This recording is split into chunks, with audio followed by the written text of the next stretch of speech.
আঙুলে আঙুল ছুঁয়ে শেখালে তুমি জীবনের পথ চলা, নিজে না খেয়ে তুমি খালে, শেখালে কথা বলা।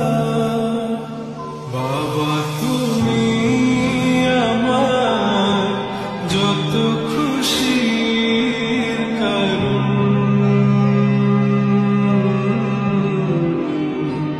বলো তোমার মতো করবে কে।